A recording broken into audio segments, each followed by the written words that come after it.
নিচ্ছে ভাই। রংপুরের ভাড়া হলো আপনার 800 টাকা ভাড়া, পলাশবাড়ির ভাড়া হলো 600 টাকা ভাড়া, সেই ভাড়া নিচ্ছে ওনারা 1000 টাকা, 1200 টাকা ভাই।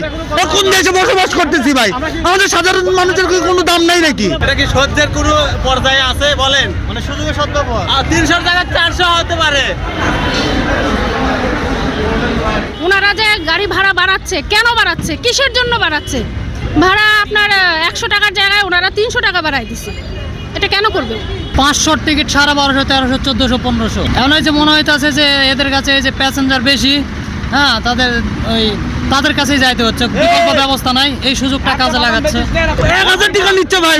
রংপুরের ভাড়া হলো আপনার 800 টাকা ভাড়া, পলাশবাড়ির ভাড়া হলো 600 টাকা ভাড়া, সেই ভাড়া নিচ্ছে ওনারা 1000 টাকা, 1200 টাকা ভাই। কোন দেশে বসবাস করতেছি ভাই? আমাদের সাধারণ মানুষের কি কোনো দাম নাই নাকি? হ্যাঁ, আমাদের সাধারণ মানুষের নিয়ে সবাই এত খেলো কেন? আমার ঢাকা থেকে, আমি গাবতলী থেকে যাই, নিয়মিত যাই বগুড়া, 300 টাকা করে যাই লোকাল বাসে। হ্যাঁ, সেই ভাড়া এখন আজকে দেখি 1000 টাকা। এটা কি স্বাধীন দেশের এটা কোনো কার্যক্রম? পুলিশ প্রশাসন, আইন, এ দেশে কি কোনো আইন নাই, কোনো প্রশাসন নাই? এটা কি তলাবিহীন ঝুরি হয়ে আছে? হ্যাঁ, সাধারণ মানুষ কোথায় যাবে তাহলে? কার উপর আস্থা রাখবে? হ্যাঁ, আমরা জানতে চাই এটা কি সহ্যের সীমা অতিক্রম করে নাই এখনো?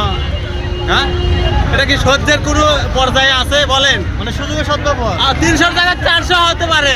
আমরা যাইতে পারতেছি না, আপনার 100 টাকার ভাড়া ওনারা 300 টাকা চাইতেছে, এটা কি কথা? এই যে বাচ্চা কাচ্চা নিয়ে আমরা ভুগতেছি, আমরা কাদের জন্য যাইতেছি? আমরা তো আমাদের জন্য যাইতেছি না, আমরা নির্বাচন তার জন্য যাইতেছি বাড়ি।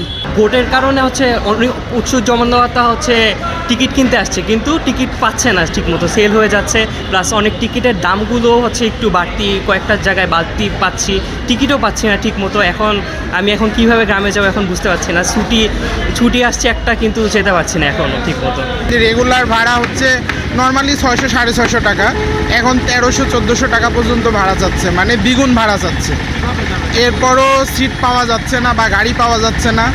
এখন দেখি যেটা কপালে আছে সেটা মেনে নিতে হবে, আমাদের সাধারণ মানুষের দুর্ভোগ, তাছাড়া তো কিছু না। উত্তরবঙ্গের আশায় ভাড়া চাচ্ছে 1200 টাকা, 1200, 800। মনে থেকে যাচ্ছে হলো নির্বাচনের উপলক্ষে হিসাবে, যেন ভোটটা দেওয়ার জন্য। কিন্তু এইখানে এসে আমরা কোনো নিরাপত্তাভাবে গাড়ি পাচ্ছি না, যাইতে পারতেছি না। এই যানবাহনের জন্য ঘন্টার পর ঘন্টা গাবতলী দাঁড়ায় আছি। ভাড়া তো অনেক বেশি নিচ্ছে, যেখানে 400 টাকা 500 টাকা ভাড়া, সেখানে 1200 টাকা 800 টাকা নিচে সিটি পাওয়া যাইতেছে।